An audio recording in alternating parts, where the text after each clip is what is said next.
o lugar onde eu nasci, o Rio Grande do Sul, mudou.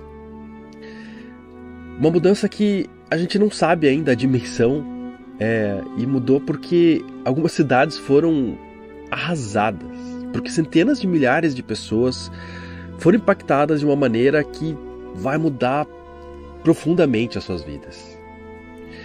E também porque me parece que a partir de agora a gente vai ter que sempre conviver com um risco novo que a gente não tinha antes. E é um risco presente e devastador. 85%, ou seja, 428 das 497 cidades gaúchas foram devastadas pela maior catástrofe climática do estado. E talvez até do país, alguns dizem.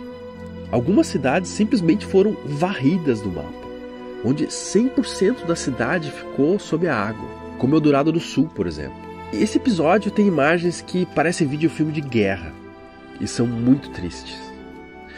Mas ao mesmo tempo, no meio de tanto desespero, um sentimento de união e solidariedade surgiu. E foi bem difícil para mim fazer esse episódio, mas nem de brincadeira, nem uma fração da dificuldade das pessoas que estão sofrendo agora e das equipes que têm participado do salvamento e do amparo de tanta gente que está agora em abrigos. Centenas de milhares de pessoas, algumas sem data para voltar para casa e outras simplesmente sem casa, ou nem mesmo confiam mais no chão que tem para fazer a sua casa, o terreno. Algumas cidades vão ter que ser, talvez, deslocadas para outro lugar. Em 1941, Porto Alegre passou pela pior enchente de sua história, com o Guaíba subindo 4,76 metros. E é óbvio que isso causou muito sofrimento também na época. Mas, naquele ano, a capital gaúcha tinha só um pouco mais de 200 mil pessoas. E isso representou 15 mil desabrigados. Bom, essa era a pior catástrofe climática até então, porque em 4 de maio desse ano, de 2024, a água passou desse limite histórico devastador e chegou a 5,30 metros em uma região onde moram hoje aproximadamente 4,5 milhões de pessoas. Segundo estudos preliminares de quem estuda há 30 anos sítios arqueológicos e baseados em marcas de sedimentos no solo que são deixadas por enchentes, nada assim aconteceu nos últimos 5.000 anos. Mas além de ser consideravelmente maior essa enchente, ela é muito diferente. É a terceira em menos de um ano. A de 1941 foi um caso isolado, distante de outras enchentes. Esta dá a sensação de que é algo que veio para ficar ou visitar de vez em quando, especialmente nos períodos de El Niño, que é quando o Oceano Pacífico está mais quente que o habitual. Porto Alegre deve ficar parcialmente submersa ainda por mais alguns dias, e com grandes dificuldades de abastecimento de água e de luz. Mas em outras cidades no interior, mais acima do Guaíba especialmente, é muito pior. Mussum, por exemplo, está sendo destruída pela terceira vez em um ano. É difícil que o resto do país tenha noção da gravidade desse problema. Algumas pessoas têm, claro, mas eu acho que a grande maioria não tem ainda. Para entender o fenômeno meteorológico que levou a isso, eu vou falar com o Giovanni Doliffe, que é PhD em meteorologia, é meteorologista do CEMADEM, velejador e que tem o perfil #Cel, que muitos de vocês conhecem. Bom, foi um desastre natural sem precedentes no estado. Se a gente considera cada rio, cada pequena bacia hidrográfica, né, e coloca isso dentro de uma série histórica, o tamanho desse desastre varia, né? Mas se a gente olha o estado como um todo, o volume de chuva que caiu e os efeitos ali, a gente consegue quantificar no Guaíba, né, para onde foi boa parte dessa água. Guaíba chegou a um nível que nunca antes tinha sido atingido, né? Chegou a 5 metros e 33 centímetros. O recorde anterior é 4,75, né? De 1941, há muito tempo atrás. Então essa combinação de observações extremas cria um conjunto sem precedentes ali no Rio Grande do Sul. E por que, né, que a gente teve isso? Bom, essas regiões que causam muita chuva ali no sul, elas são uma região de variação entre uma massa de ar mais fria ao sul dela e uma massa de ar mais quente ao norte dela, né? E as duas massas de ar são áreas de alta pressão, ou seja, a atmosfera está empurrando aquilo para baixo, então pressiona o chão Por isso que a gente fala que é alta pressão. E quando você empurra o ar para baixo, ele é um fluido, ele vai escapar para os lados. E um dos lados para onde eles escapam é a interface entre eles.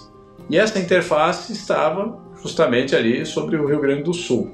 E quando esse ar se encontra, né, um sendo empurrado de um lado e de outro, ele não pode descer, porque tem o chão. Então ele é forçado a subir. No que o ar sobe, ele se resfria, condensa e forma nuvens e chuva. É o mecanismo de formar nuvens de chuva, né? Só que se você deixa esse processo acontecendo com uma certa intensidade, que era forte, né? Você gera chuva intensa. E se você deixa ele durar por muito tempo, o que seria, vamos dizer, uma taxa de chuva de 100 milímetros por hora, vai dar 100 milímetros em 1 hora. Só que se você deixar várias horas, vai dar centenas de milímetros, né? Teve pluviômetro ali registrando mais de 700 milímetros em 4 dias. Se a gente pensar que cada milímetro de chuva é 1 litro de água e também 1 quilo, né? São mais de 700 litros, mais de 700 quilos de água por metro quadrado. E foi numa área enorme, né? Então toda essa água cai ali, caiu na serra, né? Que é uma parte mais alta, então ela vai descendo. Com a declividade acelera a água, então ela vai fazendo estrago à medida que desce. E chegando lá embaixo, na planície, tem ali o Guaíba, né, onde esses rios, o Taquari, o Caí, os Sinos, né, esses rios vão chegando e aí a água vai subindo. Então tem um tempo para essa água descer. Por isso que o Guaíba não subiu exatamente no mesmo momento que choveu, né, porque tem um tempo para essa água aí descendo até chegar lá embaixo e vai subindo, né, depois de um tempo que ela baixa. E tem bacia, Adriano, como a do Uruguai, por exemplo, que é bem maior, que tem um tempo para essa água ir descendo pela bacia de dias. Então ali em Uruguaiana, por exemplo, né, eles ainda estão com a onda de cheia chegando, né? A situação pode se agravar ainda mais por ali. Então cada bacia hidrográfica tem suas características. Esse é o momento que os equipamentos náuticos foram ferramentas essenciais para a segurança de todo mundo. Tanto dos barcos em si, quanto dos clubes, das marinas e também dos profissionais que circulam e fazem parte desse ecossistema dos barcos. E os relatos são de que houve uma intensa cooperação de muitos profissionais da área, velejadores, clubes. Aliás, vários grupos de diversos setores da sociedade se formaram para prestar socorro. Jipeiros, escoteiros, jet skis, e todos com um carinho enorme e com muita dedicação e solidariedade. Mas como os barcos eram essenciais, a comunidade náutica teve uma participação muito importante, resgatando pessoas nas ilhas e no outro lado do Guaíba também. Vale lembrar que o Guaíba, em determinados momentos e lugares, chegou a ter uma correnteza de 18 nós. Botes com menos de 60 HP não conseguiam vencer água. Mas uma boa parte dos salvamentos foi feito no meio das ruas, navegando entre carros submersos, placas de trânsito, lixeiras, árvores caídas e jacarés. Sim, os jacarés que vivem nas margens dos rios que desaguam no Guaíba notaram que a margem agora fica nos bairros das cidades gaúchas. E se não bastasse toda a dificuldade do clima, das doenças, do desespero, há jacarés na água. Um grupo formado nas outras enchentes de 2023 unificou boa parte desses esforços entre o pessoal da náutica. Ele se chama os Velejadores Solidários, que já vinha ajudando famílias impactadas há meses. Velejadores Solidários é um grupo, né? Um grupo de ação imediata. Onde tiver algum problema, a gente vai estar ajudando. Essa é a ideia. Nasceu com a visualização de uma ovelha em cima de um fio de luz. Estava trancado lá, morta, por causa da água do Taquari, que subiu muito.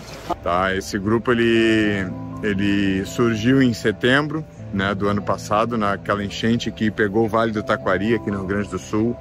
E a gente acabou se unindo e trocando ideias e conseguindo doações, graças também à família do restaurante Pimenta Rosa lá, que tinha familiares morando lá, então a gente acabou criando um fluxo enorme nisso e a gente foi brilhante na nossa missão naquele momento. Então ele... Começou com poucas pessoas, a gente mandou nos grupos do WhatsApp, foi juntando gente, foi juntando dinheiro e a gente foi no mercado. Fui eu, meu filho e o Christian Janzer. A gente comprou 3 carrinhos de suprimentos, largou para os bombeiros no bairro Praia de Belas. Após isso, o Christian mandou mensagem no grupo Cruzeiristas, e o Cruzeiristas RS pegou e bombou dinheiro para nós, e a gente se juntou para ir para a região para poder ajudar lá. O Grupo Velejadores Solidários é capitaneado pelo Danilo da Sunáutica, pelo Anderson de Atitude Guaíba, pelo Jairo, né? E mais uma turma grande, que desculpe até não lembrar o nome de todos, mas a gente está se voluntariando junto com outros amigos, né? São velejadores de todos os clubes que se juntaram para fazer essa ação aí de ajudar a turma que precisa. Isso começou lá em setembro, na enchente de setembro, e acabou vindo até agora e foi evoluindo e só aumentando a proporção, né, de quem ajuda. Bom, agora eu perdi o controle de quantas pessoas participam. A gente deve ter umas 1000 pessoas, talvez, apoiando agora o grupo. O grupo, ano passado, tinha cerca de 200 e poucas pessoas. Agora deve ter extrapolado 1000 pessoas já. Só para lembrar, você pode ajudar mesmo à distância doando para os Velejadores Solidários através desse Pix que aparece na tela. Ou também com material ou serviços, dando uma olhada no Instagram deles e vendo o que é necessário no momento. É uma galera que está trabalhando muito e que eu conheço e que não é só honesta. Eu tenho certeza que ela vai fazer essa doação que você der gerar muito alívio para quem precisa. O que torna ainda mais dramático esse desastre é que foi atingida a região mais populosa e onde estão as principais estruturas de logística, infraestrutura e comunicação do estado. E isso acaba dificultando muitas ações de resgate e de reconstrução do futuro do estado. São cenas dramáticas e que me deixam muito triste. Assistir qualquer catástrofe assim gera esse sentimento na gente e fica muito maior se você tem algum envolvimento com o lugar e as pessoas. Como a maioria de vocês sabem, eu vim de lá. Minha família quase inteira mora no Rio Grande do Sul e isso particularmente me toca bastante.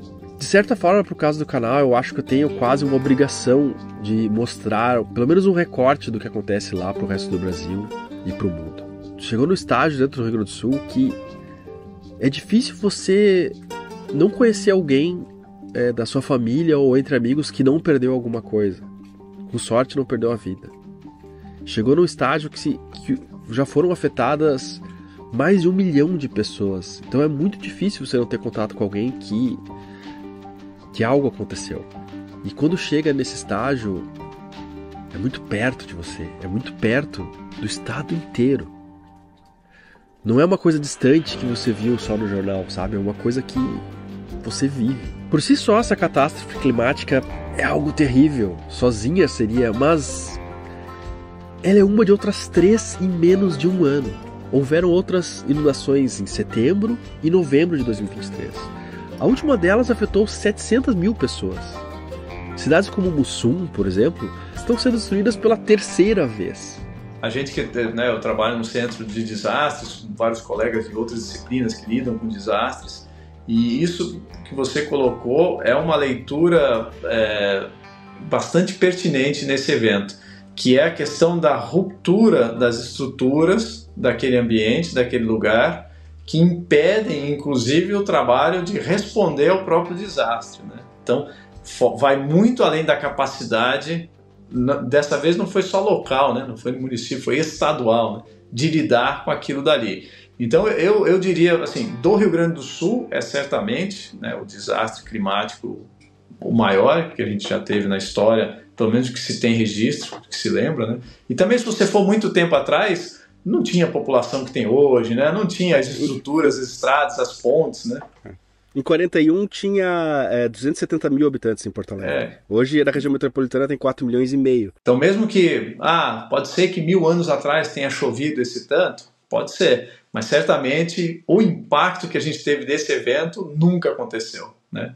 O tamanho da destruição, o tamanho de pessoas afetadas, e o que eu ia dizer é que se a gente olhar na história do Brasil, em termos de estruturas impactadas, a gente já teve grandes chuvas em São Paulo, já tivemos grandes chuvas no estado de Janeiro. O desastre brasileiro que causou o maior número de perdas de vida foi aquele em 2011 na região serrana do Rio de Janeiro.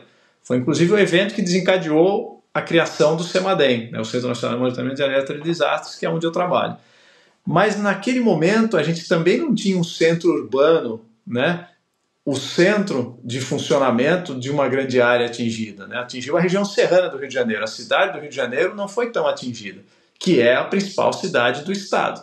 Então, se a gente olhar em termos de, nesse sentido de impacto, de capacidade de se mobilizar e responder para agir diante do desastre, eu arriscaria dizer que pode ter sido o pior desastre da história do Brasil, se a gente olhar nesse sentido, né? Olhando a falta de capacidade de responder, porque o principal centro que poderia responder foi afetado, né? Foi danificado. Aqui em Porto Alegre tá complicado, a coisa tá puxada, mas a gente todo dia respira, planeja e executa.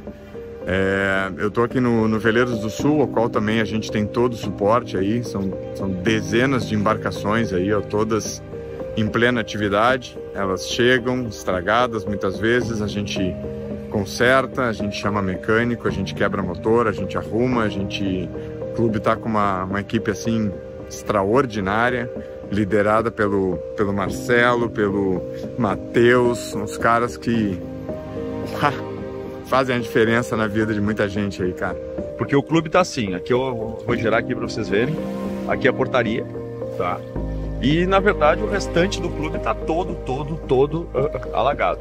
Aqui é a entrada. Aqui seria a portaria, a entrada. Ó. Deu uma baixada porque a água estava dando na janela, estava bem na janela. Então a gente chega no clube ali às 8h30 da manhã e começa já as demandas, né? Os grupos de WhatsApp, as lideranças, eles já têm já algumas missões já predeterminadas. Que se reúnem todo dia de noite e no outro dia a gente executa o que a Defesa Civil e os estados maiores coordenam para ser feito. Bom, o típico dia de salvamento ele começa no dia anterior. No dia anterior a gente vê a demanda, o que teve de demanda, e a gente vai vendo o que a gente tem de pedido de socorro. No outro dia a gente toma a decisão do que vai fazer. Pega o material humano que a gente tem maravilhoso aqui, e a gente se reúne em botes com segurança, os botes de acordo com a correnteza e o local de trabalho para ninguém entrar em risco. E sai para fazer o melhor. Você não se pergunta o que pode estar acontecendo isso? Azar? Bom, sempre pode ser azar, mas 4 em menos de um ano, no mínimo, não procurar uma resposta é irresponsável, não acho? Eu já deixo claro aqui que eu não sei, eu nem teria capacidade de explicar isso, eu não sou especialista na área. Por isso mesmo, eu entrevisto alguém que absolutamente é. Você acha que isso é um sinal de que a gente vai ter isso mais frequente? Ou não se pode dizer isso? Adriano, no geral, um planeta mais quente, né, os estudos, as simulações da atmosfera, né, do clima, mostram que um planeta mais quente ele é capaz de produzir mais extremos. Agora, a gente pegar um extremo em particular e atribuir ele a isso, né, é mais difícil. Você precisaria de uma série mais longa de eventos para afirmar. Então, é compatível com um planeta mais quente, né, e a gente está observando. Então, existe essa possibilidade. Agora, isso também não significa que o ano passado teve 2, esse ano vai ter 3, o ano que vem 4, no outro 5, né? Eu costumo lembrar bastante do exemplo do furacão Catarina, que a gente teve no Brasil, né? Que foi em 2004.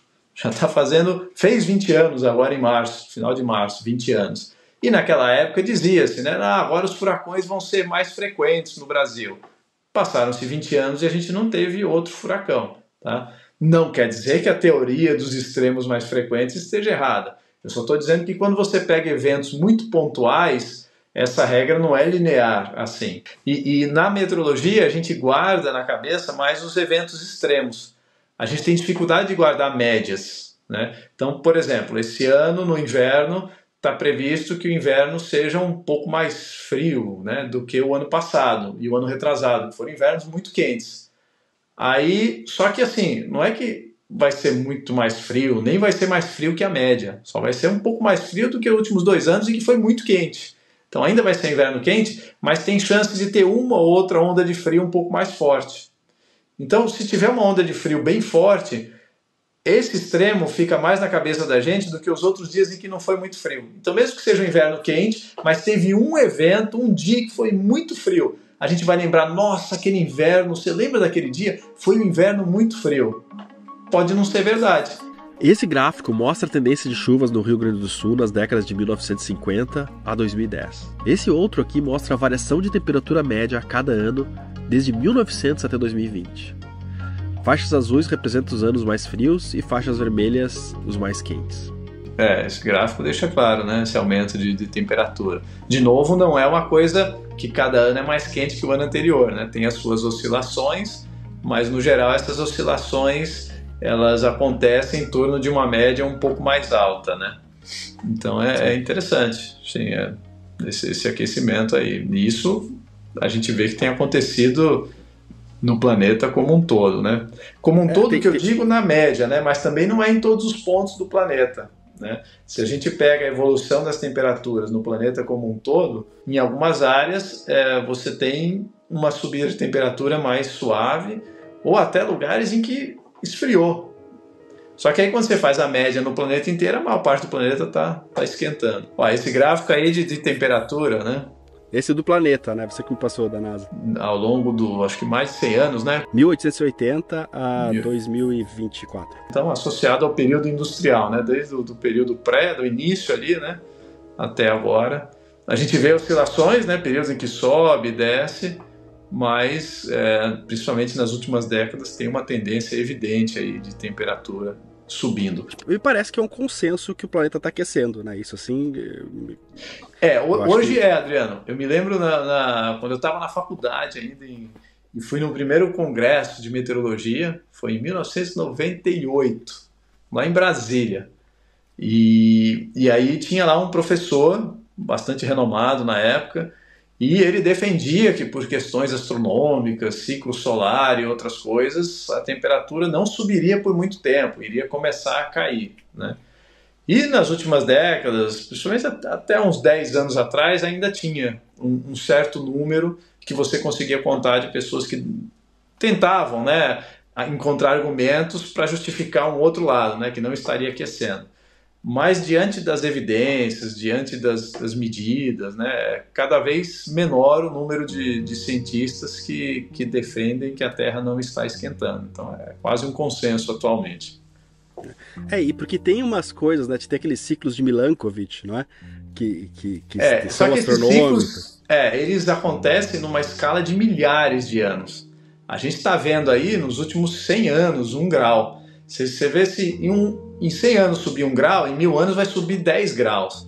Um aumento na temperatura do planeta de 10 graus já é uma coisa absurda, né? Em 1000 anos. Esses ciclos de Milankovitch são 100 mil anos, tem outros ciclos de 40 mil anos, né?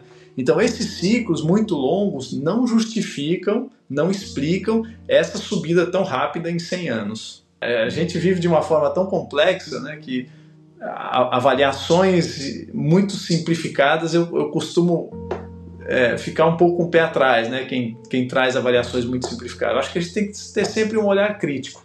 Está realmente subindo? De que forma que está subindo a temperatura? Né? Vamos olhar as evidências, os dados. Tá, então já é mais ou menos consenso que está subindo. Agora, qual o motivo para essa subida? Que é uma outra pergunta que é também, eu acho que é até mais polêmica, né, do que está esquentando ou não, é o porquê está esquentando, né? Então, muitos estudos, a maior parte dos pesquisadores lá do painel intergovernamental para mudanças climáticas, com suas simulações, defende que uma quantidade maior de gases de efeito estufa na atmosfera contribui para o aquecimento do planeta, né? São os estudos mais aceitos.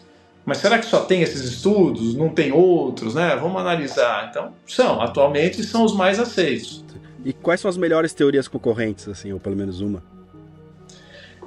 Olha, Adriano, na verdade, atualmente eu não vejo nenhuma outra com força, assim, batendo de frente, né? Eu vejo alguns que apontam falhas nessa teoria dos gases de efeito estufa, né? Apontam incertezas, que de fato tem, né? Eu sou da área, eu participo de pesquisas de simulações, vejo muita coisa errada. Quando a gente considera só médias, e médias com uma resolução baixa, você vai gerar coisas que não correspondem exatamente à realidade. Então, de fato, tem muitas incertezas, sim. Pode ter falhas nos dados, falhas nos modelos. Aliás, todos os dados que eu colocar aqui, eu vou colocar também na descrição as fontes, links, que você pode olhar em detalhe e até para verificar a legitimidade, né, a autenticidade dessas informações. 2023, segundo a NASA, foi o ano mais quente já registrado na história, com 1,17 graus mais quente do que a média. Este outro estudo recente cita que abril de 2024 foi o 11º mês consecutivo mais quente da história, considerando a média de cada mês. Ou seja, 2024 está a caminho de ser mais quente, ou no mínimo igual a 2023, que foi o ano mais quente da história. Certamente não tinha imagem de satélite em 1941, né? Que dados a gente tem, cara, para, não sei se você tem esses dados também, para comparar a quantidade de milímetros que caiu, alguma coisa, tem alguma comparação? Eu tenho conhecimento de uma série de dados bem antiga, mais antiga do que 1941, uma série do Instituto Nacional de Meteorologia, que é o órgão aqui no Brasil que tem dados meteorológicos mais antigos. Esse órgão já tem mais de 100 anos. Essa estação meteorológica tem dados de 112 anos, é de Santa Maria, inclusive tem uma faculdade de meteorologia, né, lá na Universidade Federal de Santa Maria. E nesta semana passada, a gente teve o registro de 213 milímetros em 24 horas em Santa Maria. Em toda essa série de 112 anos, não tinha nenhum registro de tanta chuva em 24 horas. Né? Então, mostra o quão extremo foi. Né? Então, hoje a gente consegue medir chuvas como foi a de São Sebastião, onde a gente teve mais de 800 milímetros em uma noite só. Foi muito mais água, mais intensa do que teve no Rio Grande do Sul. Só que a diferença foi numa área muito menor, foi mais concentrada. E deslocou rápido para o mar, né? Porque já estava ali, né? Sim, foram uma noite, foram 9, 10 horas em que acumulou 800 milímetros. Então, se você for olhar a intensidade da chuva em 10 horas, foi muito maior do que qualquer ponto do Rio Grande do Sul. Só que no Rio Grande do Sul durou muito mais tempo numa área muito maior. Então, o volume como todo do evento foi muito maior. Por isso que assim, a gente tem que prestar atenção em medir uma chuva pontual, né, comparar, choveu mais em São Sebastião do que no Rio Grande do Sul. Não, peraí, você está comparando um ponto com um ponto. Você não está olhando a área toda e não está vendo quanto durou também essa chuva. Então o volume de água no Rio Grande do Sul foi muito maior. Ontem, quando eu estava finalizando o episódio, o Giovanni Dolif terminou um estudo e ele resolveu me mandar porque tinha informações muito importantes sobre a catástrofe no Sul e que ligam esse evento diretamente ao aquecimento global. Eu estava preocupado porque eu estava indo bem em direção do aquecimento global e ele me falou o seguinte: tranquilo, Adriano, e na verdade minhas análises e de outros também é de que as águas historicamente quentes do Atlântico tropical têm forte contribuição. Vou te mandar umas figuras, você pode até usar se quiser. O ar que está chegando no sul do Brasil passou pelo Oceano Atlântico tropical, onde a temperatura da água está bem acima da média. Esse ar recebe então calor e umidade. E entra no Brasil pelo litoral nas regiões norte e nordeste, avançando o país adentro até encontrar o paredão da Cordilheira dos Andes. Ao ser comprimido, esse ar desvia e acelera em direção à região sul. Ao chegar lá, ele encontra o ar mais frio que serve como rampa, forçando-o a subir e formar nuvens de tempestade. Essa imagem aqui. O ar quente entra por aqui e encontra esse ar vindo dos Andes. E para onde? Aqui tem uma foto de satélite disso acontecendo. Desse ar aqui, encontrando aqui o mais frio e fazendo a chuva.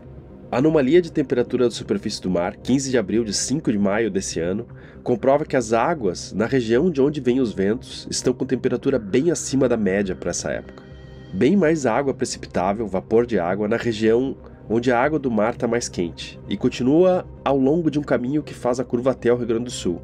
Essa circulação pode estar sendo fortalecida justamente pelo fato da faixa tropical estar mais quente, inclusive os oceanos. E aqui eu coloquei uma questão que muita gente tem colocado. Tem muita gente pondo a culpa exclusivamente no El Niño, mas eu acho que uma coisa não exclui a outra, não é? Essa anomalia de aquecimento intensifica o El Niño, certo? E ele respondeu aqui mais embaixo. Perfeito, extremos são geralmente a combinação. Já tivemos El Niño mais forte que esse em 2015 e 2016, e não teve esse desastre. Mas nunca tivemos El Niño com águas do Atlântico tropical tão quentes. Estamos entrando num terreno desconhecido, ou num clima desconhecido. E depois no final. E como esse ano os oceanos tropicais estão mais quentes do que nunca, essa circulação pode ter se fortalecido mais. Todo dia é um dia aqui, todo dia tem uma coisa diferente, todo dia a gente está correndo. A gente começa a planejar sempre na noite anterior, que é a hora da chegada. Agora que o pessoal já foi para sua casa, já vai dar uma descansada, mas a gente acaba chegando aqui, trocando ideias, ouvindo todos os botes, onde é que tu foi, como é que tá lá, família quer sair, família não quer sair, como é que tá a profundidade, dá para entrar de bote, tem que ser coisa pequena, jet ski. A família jet ski aí tem nos ajudado absurdamente também. Os caras conseguem andar em lugares realmente rasos e nos chamam quando precisa carregar mais pessoas, idosos, crianças, pessoas com alguma limitação, enfim. Cara, é sensacional ver a população toda mobilizada para isso, sabe? A gente sempre acha, né, que a civilização tá indo para um lado errado, mas uma tragédia dessa, velho, mostra que existe sim um amor ao próximo enorme, e a gente se une e faz a coisa acontecer, sabe? Há 2 dias a gente resgatou um bebezinho de colo de 4 meses. Isso para mim foi bastante impactante. Hoje a gente resgatou uma família com 8 cachorros. E uma das cachorras que estava junto começou a ter cria no bote. Então foi um misto de preocupação e de alegria de ver os bichinhos, cara. Estavam bem, salvou, enfim, eles estavam alagados, né? E a gente ficou sabendo também que teve uma grávida que começou o trabalho de parto no meio começou a ter o bebê no meio do bote, porque ela já estava em trabalho de parto. Demorou para conseguir encontrar eles, resgatar, enfim, aí o bebê estava praticamente nascendo no bote. Sim, existe desde a pessoa que não quer abandonar o seu último colchão porque acha que já perdeu tudo e não quer perder o seu colchão. Existe a pessoa que não quer abandonar o seu bichinho, então só aceita ser resgatada de cima de um telhado depois de 2 noites passando frio, naquela umidade, abraçada nos seus bichinhos e aí ela toda roxa, com quase hipotermia, e ela não quer sair dali se não levar os bichinhos juntos. Então tem casos e casos, sabe? É uma psicologia constante, assim, que vai detonando a tua psicologia, né? Aí a gente chega em casa, cara, come uma coisa, desaba, tenta descansar um pouco na medida do possível, já recebe as instruções aqui de toda a turma aqui, do que vai ser amanhã, onde é que a gente vai operar, o que a Defesa Civil tá falando. A gente conta com todo o apoio da Marinha do Brasil, da Defesa Civil, da Polícia Civil, Brigada Militar, bombeiros. Cara, os bichos são incansáveis, assim. Então, velho, seguimos na luta sempre.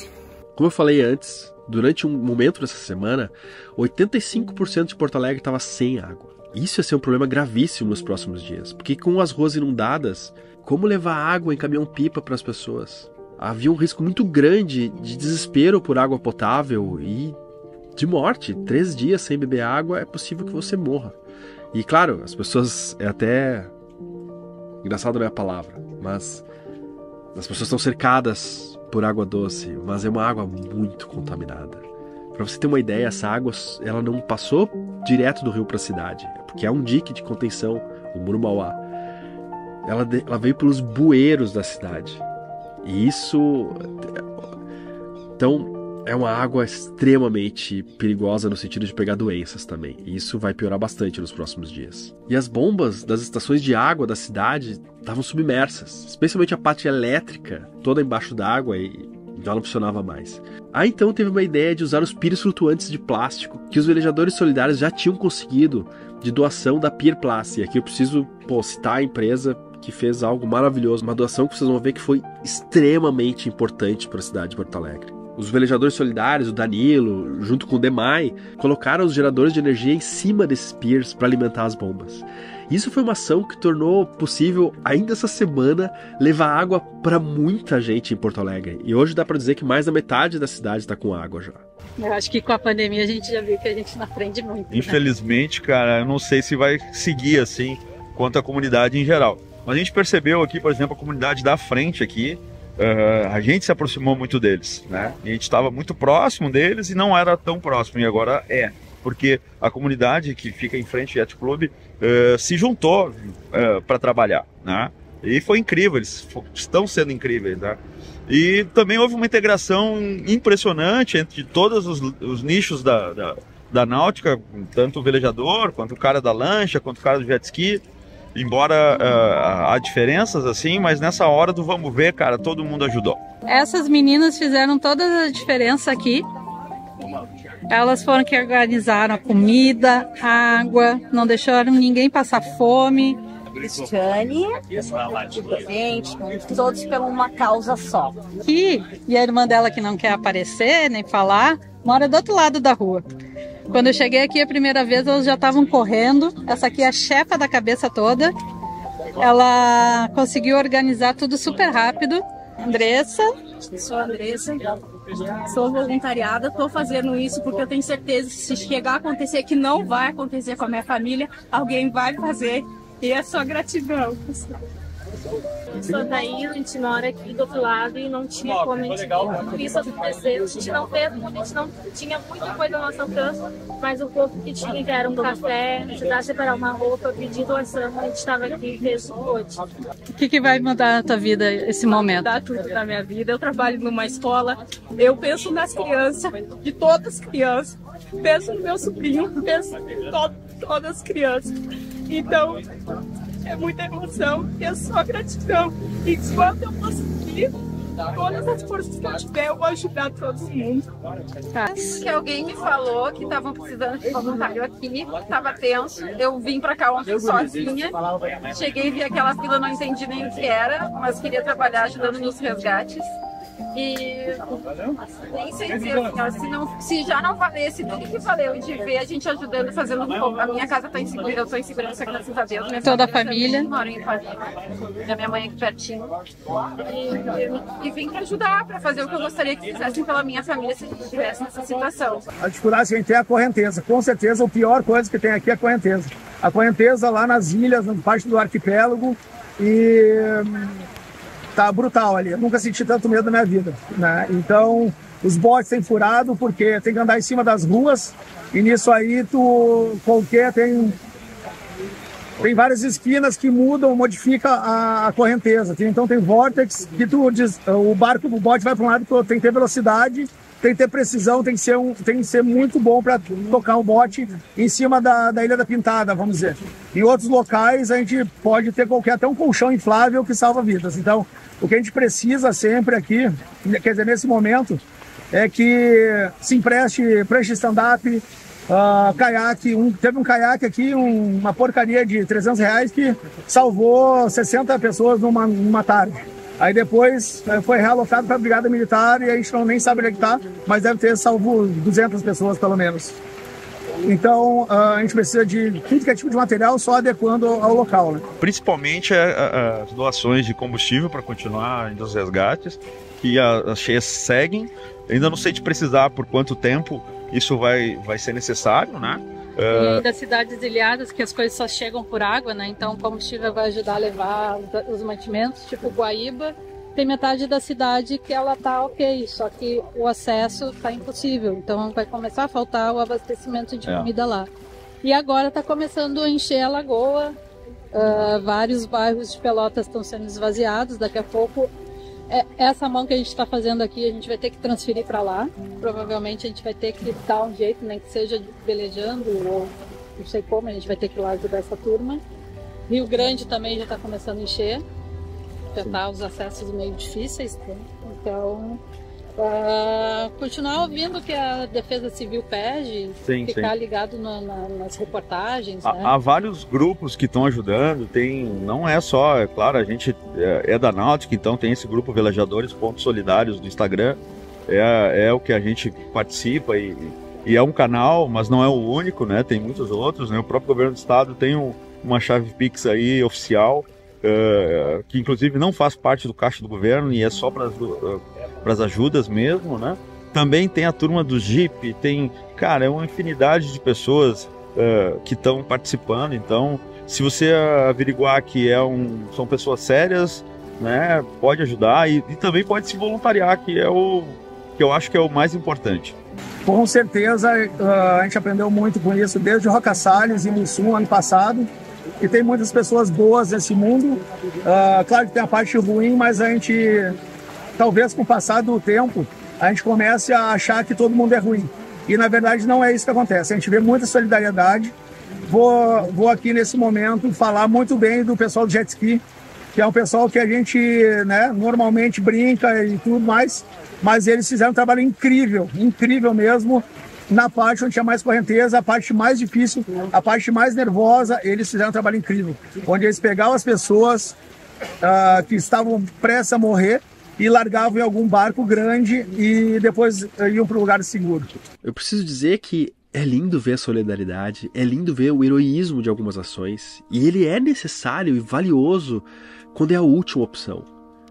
Mas o que pode realmente salvar mais gente, salvar uma parcela maior da economia, é o preparo.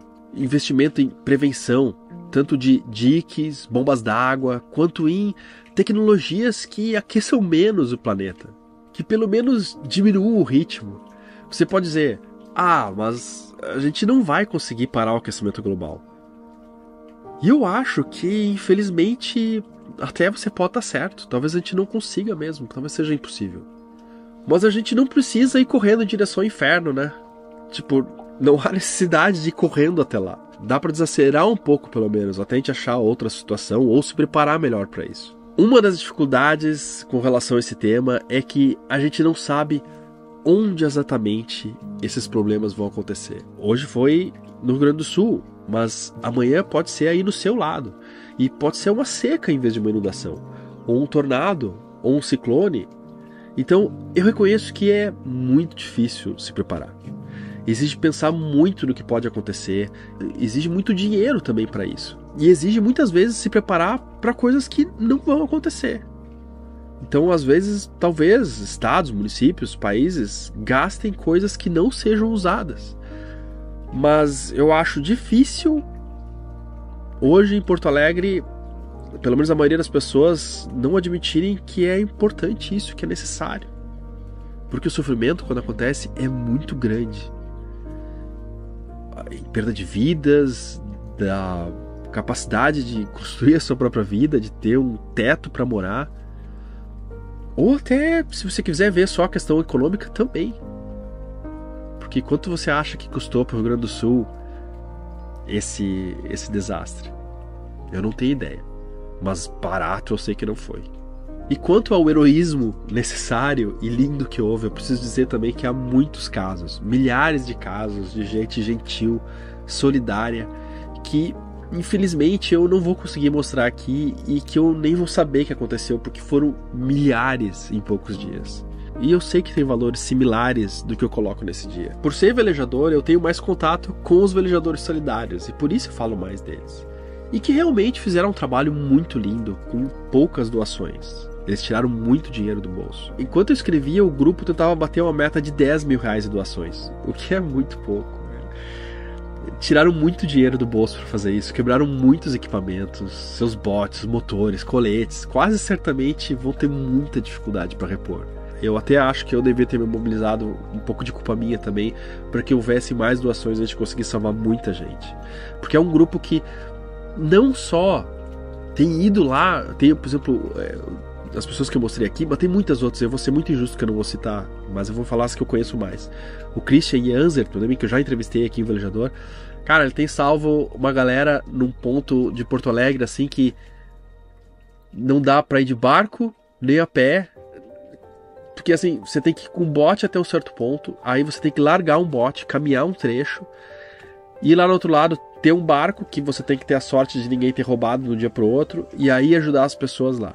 E aí depois voltar, ter a sorte, né, de não terem roubado o barco que você deixou no outro lado e voltar, sabe? E ele tem ido todos os dias, às vezes com água no pescoço, com qualquer coisa que flutua, andando pela cidade, tentando resgatar pessoas. Olha, pessoal, estamos aqui o Joca, e eu, Joca do Nequim, Christian do Viking, e a vozinha, ó a vozinha querida lá. Tá dando risada já que a gente tá dando uma carona pra ela, aqui do Maitá. ali pra Estação Anchieta, pro exército buscar ela. Querida, a vozinha, olha, sorrindo, ó. Ô, vó, querida.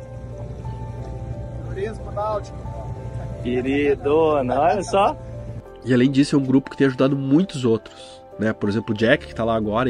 Eu falo Jack, mas, pô, é que eu não, às vezes não sei o nome. Alfredo, outro mecânico, mas tem vários outros, né? O Eduardo, também eletricista. Vários outros profissionais que estão lá consertando, cara, barcos, assim, da Polícia Civil, né? Agora estão instalando motores novos que vieram da Polícia Civil. Estão consertando vários outros barcos, porque a galera que manja de barco, que entende de barco, que é essencial nesse momento, tá ali, nesse grupo, entende? Então é uma galera que fez muito, cara. Muito mesmo. Eu tô tentando divulgar, né? Assim, não tem todo esse mérito, mas sou muito feliz de fazer parte. Não trabalhei um 20º do que essa galera tá fazendo lá todo dia. Mas eles são muito importantes. Se você puder, doe alguma coisa.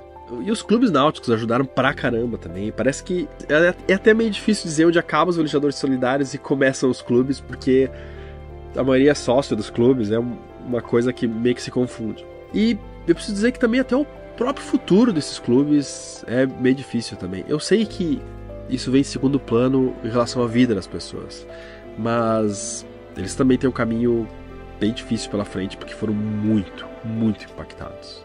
Mas eu tenho certeza que aí o Sava, o Yacht Clube Guaíba, o Veleiros, os Jangadeiros, o de Itapuã também, vocês estão há muitos anos aí e vão se reerguer. Eu acho que, sinceramente, assim, não é o momento... Haverá talvez esse momento de responsabilidades do que houver, tal, assim, mas eu fujo disso. Acho que não é o momento. O momento, né, é atender as pessoas que precisam e tal. E eu acho que a gente podia começar a pensar nessa conversa e ir pra frente, cara. Sabe, o que um lugar como Porto Alegre pode fazer para se preparar? Eu sei que tem questões aí de engenharia, hidrografia e tal, né? Mas dentro do que você imagina, também você no Semadei deve ter contato com outras áreas também, o que você imagina que é possível? Melhorar os diques? Não sei. Eu acho que eu vou começar falando da minha área, da minha cadeira, que é a meteorologia, né? Até uma coisa que a gente não comentou aqui ainda, que eu acho que é um ponto que vale a pena a gente levantar, que é uma pergunta que naturalmente surge. Essa chuva foi prevista? Né? Sim. Previa-se um volume desse, né? Então é uma questão que tem que ser abordada. A meteorologia previu? E se não previu, por que não previu? Seria capaz de prever? Bom, de fato, não foi previsto com essa magnitude. Tinha previsão de 200, 250 milímetros, mas em 3 dias, não em um único dia como aconteceu. Então tinha previsão, 250 milímetros no Rio Grande do Sul em 3 dias, já é muita chuva, né?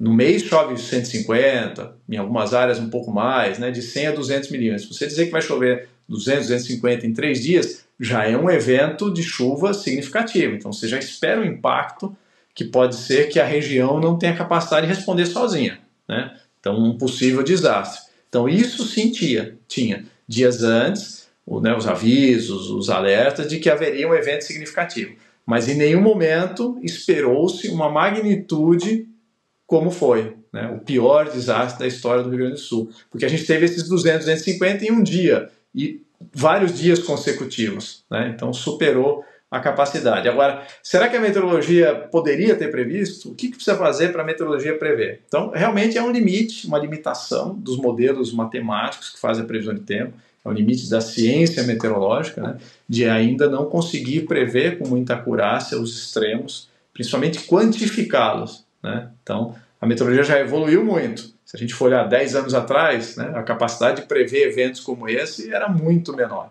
Então a gente evoluiu, avançou, mas ainda precisa avançar mais. Agora, depois que você sai da previsão de chuva, você precisa ir para a ação, né? Você precisa se mobilizar para responder a esse evento de chuva. Então, na cidade, construíram lá os diques, né? Tem as bombas, né? Não aguentaram essa capacidade. Algumas pessoas falaram em dragar mais o rio. Você acha que tem sentido isso para escoar mais? Tem, aumenta a capacidade dele de absorver um volume de água, né? Você vai cavando no fundo, né? vai tirando a areia, vai tirando o fundo dele, o nível vai baixar, né? Então você tem mais área, mais volume ali para receber uma chuva forte, né? Agora, você fazer isso também vai reduzir o volume de água, né?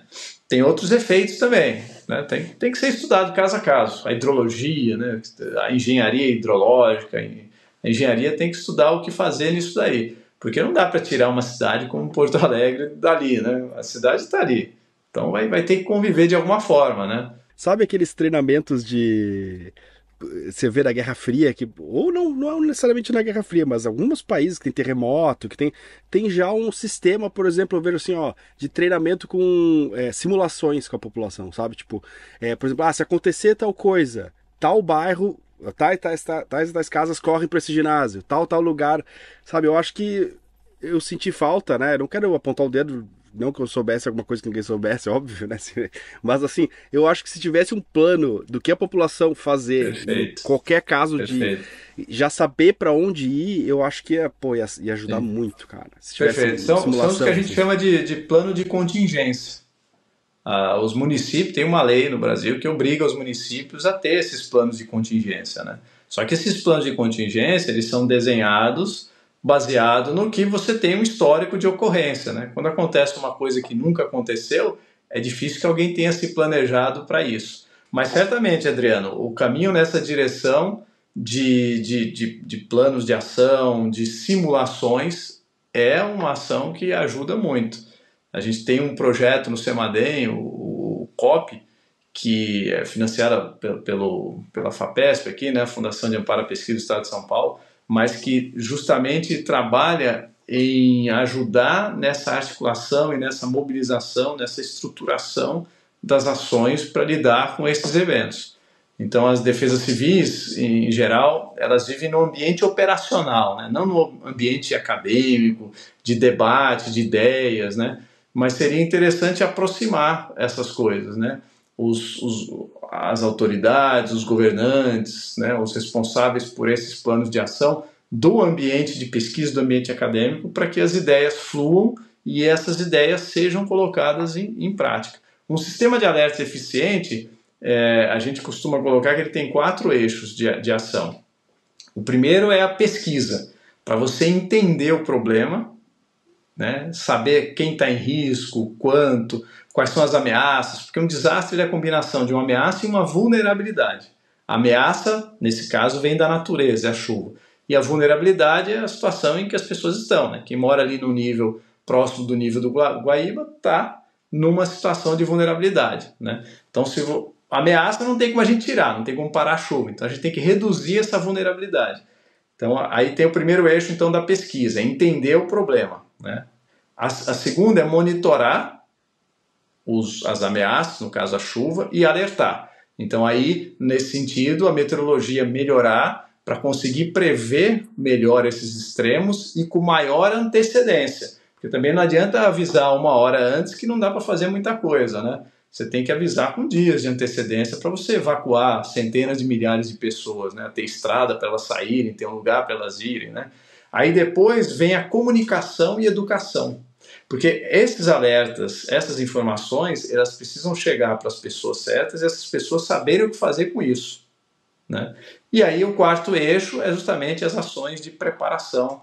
São as obras estruturantes para quando vier um desastre, são as ações de simulação, de evacuação, né?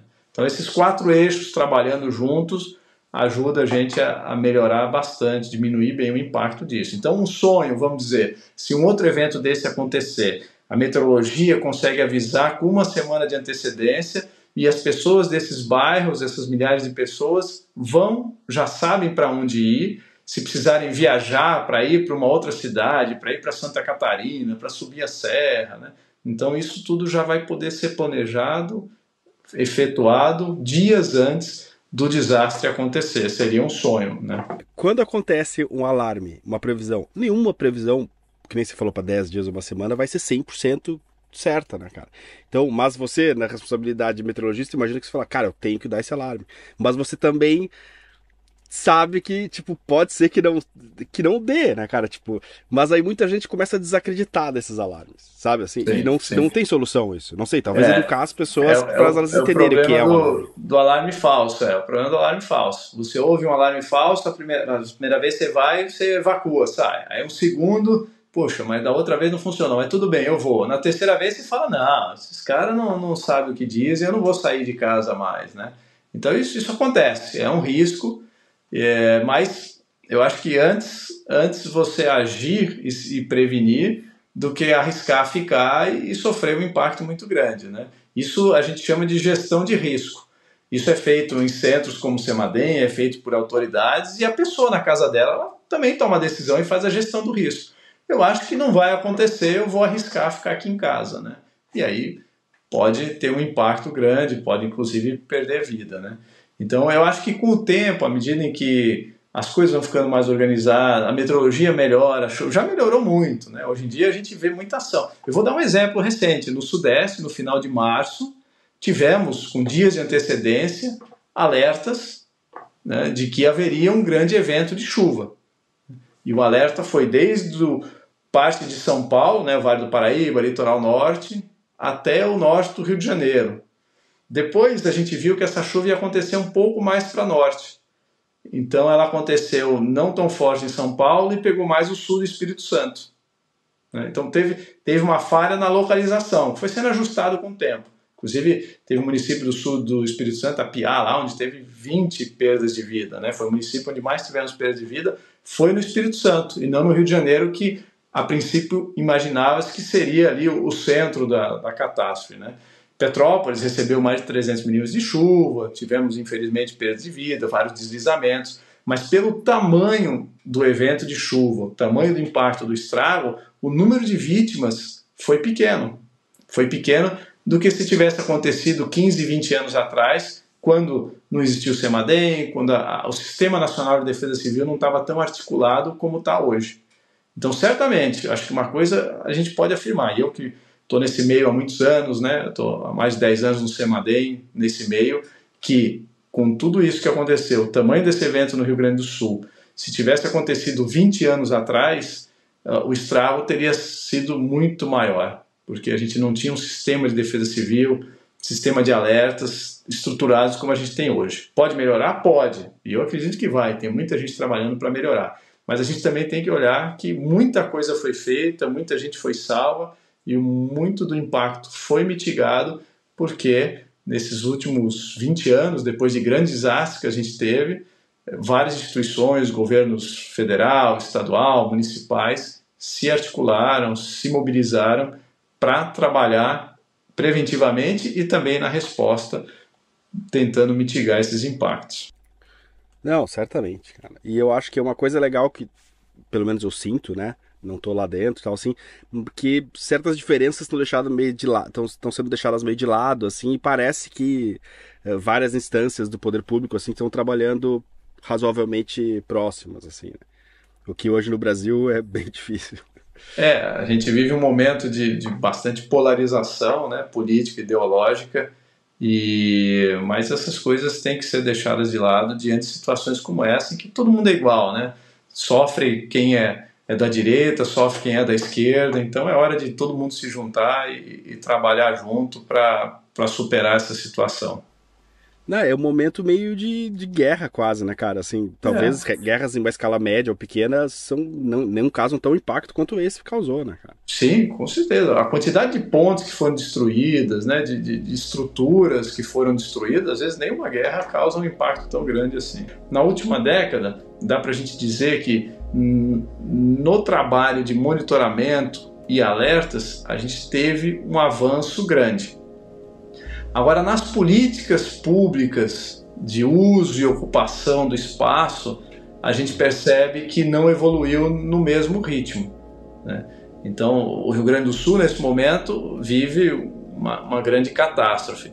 Mas a gente tem mais de 8 milhões de pessoas no Brasil vivendo em áreas de risco de inundação, risco de deslizamento de terra.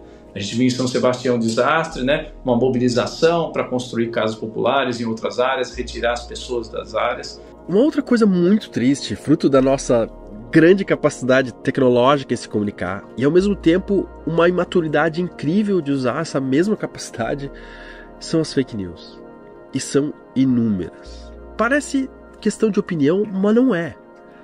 Opinião todo mundo pode ter, mas outra questão é forjar coisas, criar coisas que não existem.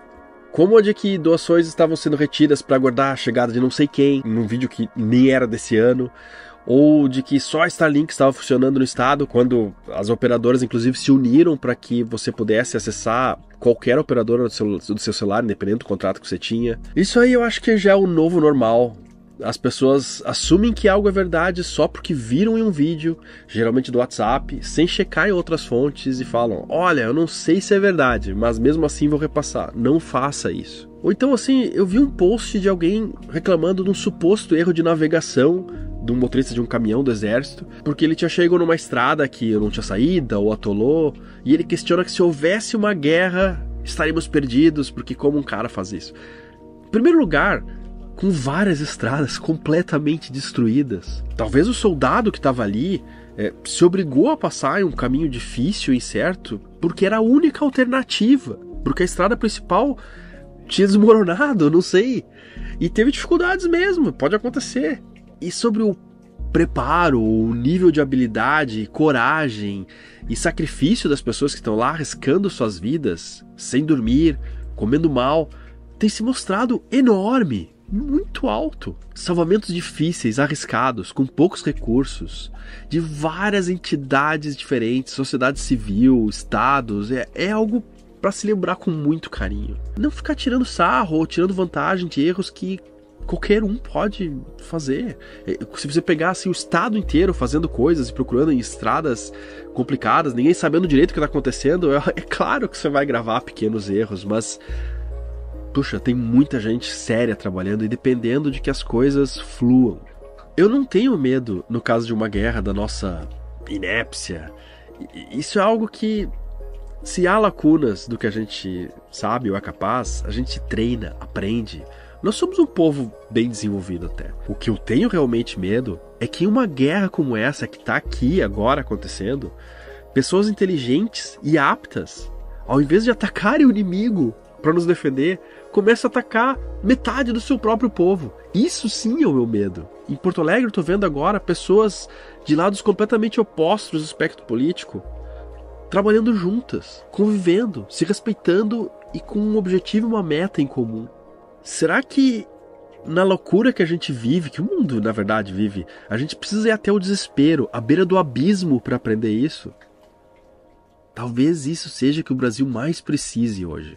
Notar que é um país inteiro, com pessoas diferentes e que pensam diferentes, mas é um país inteiro. Em momentos assim não é só importante, é quase lógico deixar um pouco essa política mais rasa de lado e fazer o que precisa ser feito com urgência. Pode ser que eu seja criticado pelos dois lados, ao invés de conseguir unir um pouco mais as pessoas com isso que eu tô falando. Quase um suicídio midiático. Mas é realmente o que eu acredito do fundo do meu coração. Teve uma notícia falsa que gerou um grande problema aqui. Um grupo de WhatsApp, de Facebook lá de Guaíba, disse que a gente estava fazendo transporte de pessoas para lá, deu horários e tudo, a localização, daí no outro dia, às 7 da manhã, tinha uma fila de 250 pessoas querendo ir para Guaíba. Mais, fazia volta lá na esquina, Então, me disseram que era mais de 450 pessoas. Então isso foi muito tenso, porque foi difícil lidar, né? Cada um tem sua angústia, seus motivos para voltar Foi o dia mais pesado, porque aí tu escuta as histórias, né? Tinha mãe que veio... Tinha várias, na verdade a gente levou umas 4 mães que vieram fazer exame de rotina, eles tinham recém tido bebê, tinha tido alta, vieram fazer exame e não conseguiram voltar. Ou seja, vai fazer o quê? A comida tá aqui, a criança tá lá, vai fazer o quê? Mas de dificuldades assim também é a infraestrutura mesmo, né? Porque as embarcações começam a quebrar, muito problema mecânico, porque, enfim, a gente anda por cima de destroços, né? O velho Jack vai fazer diferença amanhã. O Jack tá chegando daqui a pouquinho aqui no clube, e aí amanhã de manhã nós vamos tirar o couro dele. Já tem bastante coisa para ele fazer. Sim, o Jack e a Angelita foram até lá para se somar com a equipe de mecânicos e outros profissionais que estão lá também trabalhando de graça, no voluntariado. e para consertar os barcos que quebram muito mais que no uso normal, né? Isso porque as pessoas estão navegando no meio da cidade destruída, né? Com carro, lixeira, geladeira boiando, ou coisas muito piores. E hoje está difícil de achar algumas peças de reposição. Eu vi num grupo, em determinado momento, eu vi que hélice de motor de polpa estava super difícil. Em algum momento dessa semana também, óleo 2 tempos, ninguém conseguia comprar. Não era nem questão que não tinha dinheiro nesse caso, era que não tinha onde comprar. Bom, você que tem lá seu botinho em casa, tem algum material que possa ser usado por nós, esse grupo aqui não vai acabar. Esse grupo aqui não tem como acabar. A gente nunca pensou que fosse ficar desse tamanho, nunca se pensou em nada disso. Na verdade, era eu, meu filho e alguns que a gente ia... O Lissandro também apoiou na primeira leva de dinheiro. A gente ia gastar R$500 comprando material, alimentos. E era esse o início. O início era isso, era só ajudar, mandar ali, arrumar algumas roupas e mandar o pessoal lá e não fazer nada. Depois tomou uma proporção que um foi apoiando o outro e cada vez mais se ajudando. E agora a gente tem isso aí, talvez 1000 pessoas. E o grupo vai continuar eternamente. A ideia agora, infelizmente, a gente vai ter que dar um apoio para Pelotas e Rio Grande, né? A água está toda indo lá, mas para Pelotas e Rio Grande agora a gente vai tentar realocar o pessoal para lá. E após isso, depois desses eventos, né, de setembro, ano passado, novembro e agora, a gente quer ter um material nosso. Então a ideia é a gente ganhar barcos, ganhar motores, ganhar carreta de encalhe, tudo, e comprar também para a gente ter, quando tiver qualquer evento desse, nós estávamos preparados no primeiro dia já. Você de uma empresa náutica pode nos ajudar, pelo menos nos cobrando o valor de custo para a gente poder comprar o material. Isso, se puderem fazer, seria ótimo. A gente quer comprar pelo menos 5 botes, 5 carretas de encalhe para a gente estar prontos para a gente ajudar o próximo a qualquer momento. Se pessoas muito mais informadas e inteligentes do que eu não têm uma solução perfeita, imagina se eu ou a maioria de vocês vai ter. Mas isso não muda o fato de que algo muito grave está acontecendo. A gente precisa encarar os fatos que estão na nossa cara e confiar em quem passou uma vida estudando isso. Além disso, eles têm acesso diariamente a medições, dados históricos e tempo para estudar isso. Eu, particularmente falando, acho que há coisas que podemos mudar. Há hábitos, tecnologias que às vezes até são mais caras, um pouco menos rápidas ou confortáveis, mas quanto custa uma catástrofe como essa no Rio Grande do Sul? Tanto em dinheiro quanto em vidas. Você pode achar que isso é algo isolado, é um problema do Rio Grande do Sul, mas nada garante que a próxima catástrofe climática não vai ser aí na sua porta, na sua casa, cara. E também o problema humano e econômico desses em um estado brasileiro tem reflexos em toda a nação. Em qualquer estado teria. Imagina em um estado grande, populoso e rico como o Rio Grande do Sul. Tem coisas em um aspecto mais amplo desse problema que, sim, eu também acho difícil de achar uma solução. Talvez até seja impossível de acabar com ele. Porque como espécie a gente não consegue ser tão racional como indivíduos. Mas é possível amenizar, se preparar. O que são essas ações? Eu prefiro que você escute um especialista do que eu. Mas consumir menos combustível fóssil e produtos que liberam CO2 em excesso na atmosfera ou quando são usados ou na sua produção, eu acho que é seguro dizer que ajuda. Há esse estudo que eu encontrei de 4 engenheiros agrônomos e um ambiental que são da Embrapa e do CEPAGRE, que defendem que se a temperatura da Terra subir mais 1 grau, tornaria muito difícil a produção de soja no Rio Grande do Sul. Considerando as características fisiológicas das plantas, do solo e outras coisas que eu tenho até dificuldade de lembrar aqui para citar. Não sei se só retardando o aquecimento global, esse seria o ideal, resolveria vários outros problemas junto, mas mudando os cultivares, a genética das plantas usada hoje, por exemplo. Mas para isso precisa olhar esse problema na cara, sem esconder para debaixo do tapete e nos preparar. Melhorar as cidades, não só Porto Alegre, mas as que ainda não tiveram algum problema, a manutenção dos rios, não só do Guaíba, diques, sistemas de emergência, treinar a população e outra série de coisas que podem ser feitas. Que gente muito mais preparada vai fazer uma lista.